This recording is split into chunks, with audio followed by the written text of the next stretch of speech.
Alors, bonjour à tous. Je vous fais une petite vidéo pour répondre à pas mal de mails que je reçois, pas mal d'élèves qui me disent mais on trouve pas le travail, où est-ce que ça se situe, etc., etc.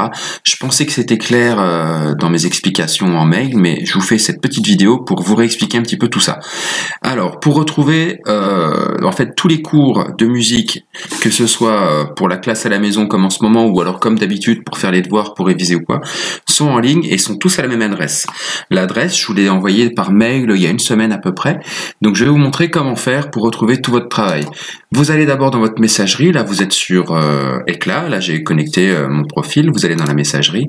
Alors vous, ça va être dans les devoirs reçus, moi je l'ai mis dans les envoyés. Donc par exemple j'en ai un là, cours d'éducation musicale 6e, je vous avais envoyé ça, par exemple pour les 6e, j'ai envoyé le même pour les 5e et pour les 3e, j'ai pas de 4e donc j'ai rien envoyé. Vous retrouvez ici le lien. Pour l'ouvrir, deux possibilités. Si votre navigateur le permet, voyez, moi quand je passe ma souris dessus, vous avez le petit doigt qui vous indique que vous pouvez cliquer, ou alors si ça ne fonctionne pas, vous pouvez sélectionner le lien. Vous faites clic droit, copier. Dans votre navigateur internet, vous ouvrez une nouvelle page. Donc voilà, c'est comme ça qu'on fait sur Chrome. Là, j'utilise Chrome, mais ça fonctionne pareil à peu près sur tous les navigateurs. Clic droit, coller. Vous voyez, il est là. Et vous arrivez dessus. Alors, une chose qui est intéressante à faire, vous voyez, c'est de l'ajouter à vos favoris, cette page-là, parce que vous soyez en 6e, en 5e, en 3e, ou à chaque fois que vous m'aurez, moi, en cours de musique, vous aurez toujours rendez-vous pour aller travailler sur ce site. Donc, ça peut être vraiment intéressant de le mettre dans les favoris. Donc, moi, je l'avais déjà mis en favoris. Vous cliquez sur Chrome, c'est cliquer sur la petite étoile. Vous voyez, vous l'appelez, je sais pas, moi, éducation musicale ou quoi. Et vous savez que dès que vous aurez un travail à faire en ligne, ça sera à cette adresse-là qu'il faudra aller. Alors maintenant, une fois que vous êtes là, vous êtes un peu sur la page index, si vous voulez, pour le site. Le site, comment il est découpé? Il est découpé par niveau. Vous avez une colonne 6e, une colonne 5e, une colonne 3e. Les séquences. Nous avons ici la séquence 1, la séquence 2, pareil pour les deux autres niveaux, et on arrive là, en ce moment, nous sommes pour tous les niveaux sur la séquence 3, c'est pour ça que j'ai écrit entre parenthèses à côté, classe à la maison. Alors je vais faire un petit rappel très rapide pour chacun, pour chaque niveau. Pour les 6e, quand vous cliquez dessus, vous arrivez sur la page consacré à l'opéra, et là vous avez la page qu'on utilise généralement d'habitude en classe ou quand vous révisez un petit peu, mais là vu que les conditions sont un petit peu particulières, j'ai rajouté une partie en dessous, vous descendez et vous arrivez sur la partie classe à la maison. La classe à la maison, le travail il est réparti par étapes. J'attends à peu près une étape, voire 2 étapes, je précise ça à chaque fois dans Pronote, par semaine. Alors généralement là vous avez par exemple pour les 6e, ils avaient une vidéo à regarder. Et l'étape 2, ils avaient un questionnaire à faire. J'expliquerai après comment répondre au questionnaire, vous allez voir, c'est relativement simple. Pour les 5e, je referme la page 6e. Pour les 5e, vous allez sur séquence 3, c'est la même chose. Vous arrivez sur cette page-là, celle de la séquence 3, pareil, vous avez les documents que l'on consulte généralement quand nous sommes en classe, vous descendez et vous arrivez sur la partie classe à la maison. Alors les 5e, c'est un petit peu particulier, parce que je vous ai rajouté, alors vous avez l'étape 1, là vous avez une vidéo qui vous résume l'histoire de la musique, et vous avez sur l'étape 2, je vous ai inséré ce qu'on appelle un Geniali avec des exercices en ligne. Alors ceux-là, ils sont pas notés, ils sont vraiment pour s'entraîner. Je remontre un petit peu comment ça fonctionne, parce que je pense que je vais en ajouter pour les 6e et les 5e, donc pour les 6e et les 3e, donc si vous êtes en 6e et 3e, vous pouvez continuer à regarder la vidéo. Vous cliquez là. Généralement, alors à chaque fois que vous ouvrez une nouvelle chose, je vous conseille toujours de faire ouvrir dans une nouvelle fenêtre, parce que là, vous voyez, c'est un petit peu biscornu. Vous faites cliquer ici, ouvrir dans une nouvelle fenêtre. Bon, alors ça recharge. Tac. Et là, vous vous laissez guider, c'est une sorte de PowerPoint en ligne, mais un petit peu plus dynamique qu'un PowerPoint. Vous cliquez sur la flèche, et en fait, ils ont ici une liste de 7 exercices qu'ils vont devoir faire. Alors, j'explique, encore là, je reviens un petit peu plus précisément pour les 5e. Vous allez, par exemple, si vous avez l'exercice 3 à faire, vous cliquez sur le 3, et vous avez ce petit travail à faire. Voilà comment ça fonctionne. Consigne, pouvez-vous classer ces différents extraits. Vous cliquez sur OK, vous cliquez sur Audio.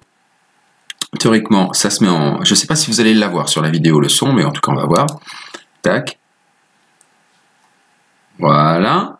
Vous écoutez, vous vous dites alors ça appartient à quelle période? Est-ce que c'est le Moyen-Âge? Est-ce que c'est baroque, classique, romantique ou moderne ou contemporain?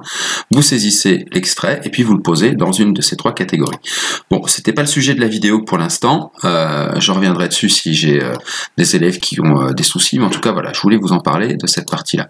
Maintenant, pour les troisièmes, alors juste un dernier truc pour les cinquièmes, quand je vous dis étape 3, faire les exercices 3 et 4 ci-dessus, bah vous retournez sur cette partie-là. Pareil pour dans l'étape 4, je vous dis faire les exercices 5, 6 et 7, bah pour les trouver, vous remontez, vous recliquez là, et puis voilà, vous les retrouverez dans la liste, dans l'index qu'on vient de voir. Je le remontre pour être sûr que personne soit perdu. Voilà, les exercices 5, 6 et 7, ils sont là. Voilà, je reviens en arrière et je vais voir pour les troisièmes, parce qu'il y a pas mal de troisièmes qui me disent qu'ils ne trouvent pas les exercices. Alors je vous remontre les troisièmes. Vous allez colonne troisième, classe à la maison, vous cliquez ici. Et vous arrivez sur en ce moment on est sur la séquence sur le rap, vous descendez, alors je vous avais demandé en première étape de remplir cette fiche là, celle-ci c'est pas la peine de les imprimer pour l'instant, on verra ce qu'on en fera plus tard, mais pour l'instant on laisse de côté, et la partie classe à la maison, elle est ici. Alors tout le monde me dit mais on trouve pas le formulaire, comment ça fonctionne, etc. etc. etc. Donc alors étape 1, il fallait remplir la page 1, là que je viens de vous montrer, étape 2, regardez les 10 premières minutes de la vidéo ci-dessous, et compléter le formulaire à droite. Alors la vidéo elle est là, pour la lire il suffit de cliquer là et vous avez la vidéo qui se lance. Voilà, bon là elle était un petit peu avancée. Je vous demande juste les 10 premières minutes. Ensuite, une fois que vous avez regardé cette vidéo, le formulaire vous le trouverez ici. Alors votre formulaire, vous cliquez dessus, c'est aussi simple que ça, et encore une fois, je vous dis, faites ouvrir dans une nouvelle fenêtre, c'est toujours plus simple, et puis c'est mieux, on voit mieux, etc. Alors, à chaque fois que vous avez la petite astérix là, ça veut dire que la réponse est obligatoire. Donc hop, on va mettre n'importe quoi, c'est juste pour avancer. Vous choisissez une classe, on va dire que je suis en 3e 3. Ensuite, vous répondez aux questions. Normalement, elles sont pas obligatoires. Vous répondez aux questions, vous répondez aux questions, vous répondez aux questions. Une fois que vous avez fini de répondre aux questions, vous cliquez sur Envoyer. Alors, ce que je vous montre là pour le questionnaire, pour les 3e, c'est exactement la même chose pour les 6e et les 5e. Une fois que vous avez répondu aux questions, vous pouvez voir votre note. Alors là, je vais avoir une sale note, il y a des chances, voilà, 0, j'ai répondu à aucune question. Et également, vous pourrez voir la correction. Je descends pas parce que je vais pas vous montrer la correction tout de suite maintenant. Mais une fois que vous avez fait votre formulaire et que vous avez terminé, il vous donne la correction et puis vous pouvez revoir là où vous vous êtes trompé. Alors, je rappelle quelque chose également, c'est que je n'attends qu'une seule réponse par élève. Où est-ce que je l'ai noté? Je crois que je vous l'ai noté ici. Petite première minute, attention, la note c'est fort. Non, je ne l'ai pas noté, mais je le reprécise. Une seule réponse par élève. Voilà, alors j'espère que cette vidéo vous aura aidé un petit peu à vous y retrouver, à savoir comment retrouver le travail qu'il y a à faire en musique. Chaque semaine dans Pronote, dans vos devoirs, je reprécise quelle est l'étape que vous êtes censé faire sur la semaine qui est en cours. Si vous avez encore des questions, n'hésitez pas à me recontacter par éclat. D'ici là, je vous souhaite à tous bon courage, prenez soin de vous et j'espère vous dire à très bientôt. Au revoir.